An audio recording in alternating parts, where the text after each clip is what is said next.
What if I told you that one afternoon spent cleaning your garage, basement, or old cabin could leave you fighting for your life just a few days later? It sounds unbelievable. After all, most of us have swept up dust, moved old boxes, or cleaned areas where mice may have been. We rarely think twice about it. But what if those tiny particles floating in the air weren't just dust? What if your body started sending warning signals that looked exactly like a common flu? And what if ignoring those signals gave a dangerous illness precious time to take hold? Here's the part that surprises most people. Hantavirus is rare, but when it does occur, it can become serious very quickly. The biggest danger isn't that people have never heard of it. The biggest danger is that the earliest symptoms are so ordinary that almost anyone could mistake them for something harmless. Today, I'm going to show you the early clues that doctors take seriously, why they matter, and what you should do. Happen after possible exposure to rodents or their droppings. One clue near the end is the moment many doctors become deeply concerned, and recognizing it quickly could make all the difference.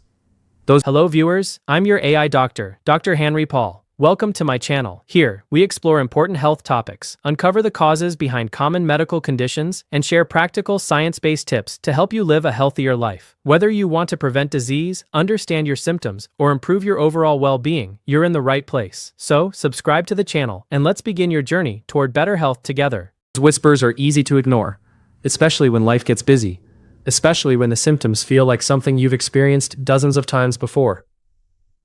That's exactly why today's conversation matters. Most people have never met someone with hantavirus. Many never even hear the name.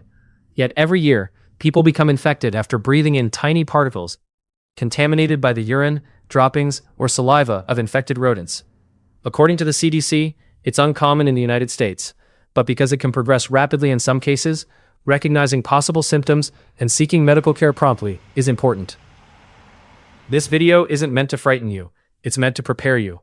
Knowledge has a remarkable way of replacing fear with confidence. A pattern just a little earlier can make all the difference. Let me tell you about someone I'll never forget. His name was Robert. He was 68 years old, healthy enough to spend weekends fixing things around his property. One Saturday, he decided to clean an old storage shed that hadn't been opened for months. He noticed mouse droppings scattered along the floor. Without thinking much about it, he swept everything with a dry broom. Dust filled the air. He coughed a little, finished the job, went inside. Nothing seemed unusual. 4 days later, he woke up feeling exhausted. He blamed it on working too hard. By lunchtime, he had a fever. That evening, every muscle in his body hurt. He told his wife, "I think I'm coming down with the flu." She agreed. It seemed logical. He rested, drank fluids, waited for things to improve. But they didn't. The next day, he became weaker. Then, something changed that neither of them expected. His breathing became difficult, not because his nose was stuffed, not because of asthma. It felt as though every breath required tremendous effort. At that point, his wife insisted they go to the emergency room. What doctors discovered surprised everyone. Robert's illness wasn't seasonal flu. It wasn't COVID. It wasn't ordinary pneumonia. After learning about the rodent exposure and performing the appropriate testing, doctors diagnosed hantavirus infection. Thankfully, Robert received prompt medical care and recovered. But he later admitted something that has stayed with me for years. "If I had known those early symptoms could mean something more, I would have gone in sooner." That single sentence is why we're having this conversation today. Now, let me be clear. If you have a fever or muscle aches, that does not mean you have hantavirus. Many common illnesses can cause the same symptom. The important clue is the combination of symptoms, together with recent exposure to places where infected rodents may have been present, such as sheds, barns, cabins, garages, or buildings with mouse infestations. That's where context matters. Today, we'll walk through 10 early clues doctors think about. For each one, I'll explain why people often dismiss it, what may actually be happening inside the body, and simple steps you can take to protect yourself. Because as you'll soon discover, the earliest clues often look harmless. The later ones do not. The very first clue usually begins with something almost everyone has experienced. A fever. Most people shrug it off. "It's probably a virus. I just need more sleep. I'll feel better tomorrow." Sometimes they're absolutely right.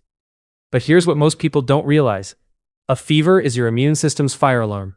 They don't tell you whether there's a tiny kitchen fire or a larger problem somewhere else. They simply tell you something demands attention. Your body's temperature works much the same way. When harmful germs enter your body, your immune system raises your temperature to help fight them. The CDC notes that fever is one of the most common early symptoms reported by people with hantavirus infection.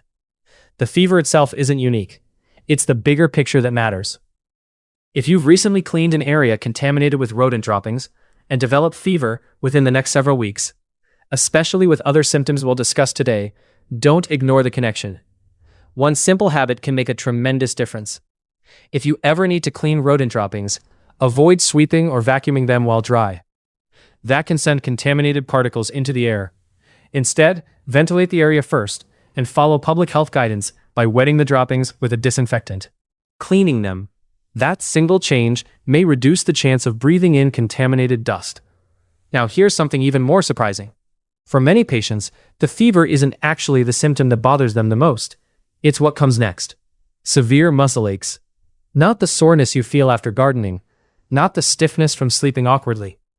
These aches often feel deep, almost as if every large muscle in the body suddenly became heavy. Patients commonly describe pain in their thighs, hips, back, and shoulders. Many assume they overworked themselves. After all, Robert had spent hours cleaning his shed. He believed he had simply strained his muscles. Doctors think differently. Your muscles can become painful because your immune system is releasing chemicals to fight infection. Picture your body like a neighborhood where firefighters rush toward danger.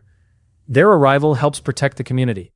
But all that activity can temporarily. The soreness is often part of your body's response to the infection, not necessarily an injury to the muscles themselves.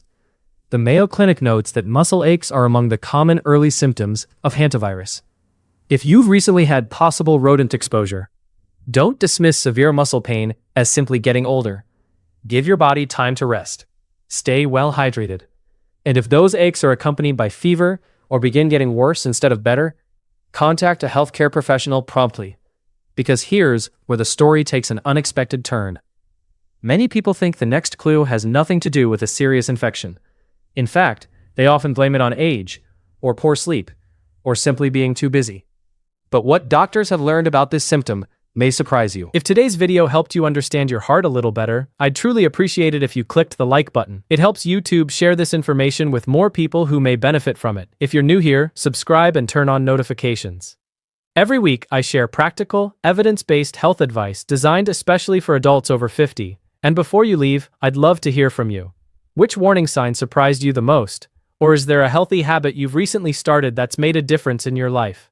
Share your experience in the comments below. You never know who your story might encourage.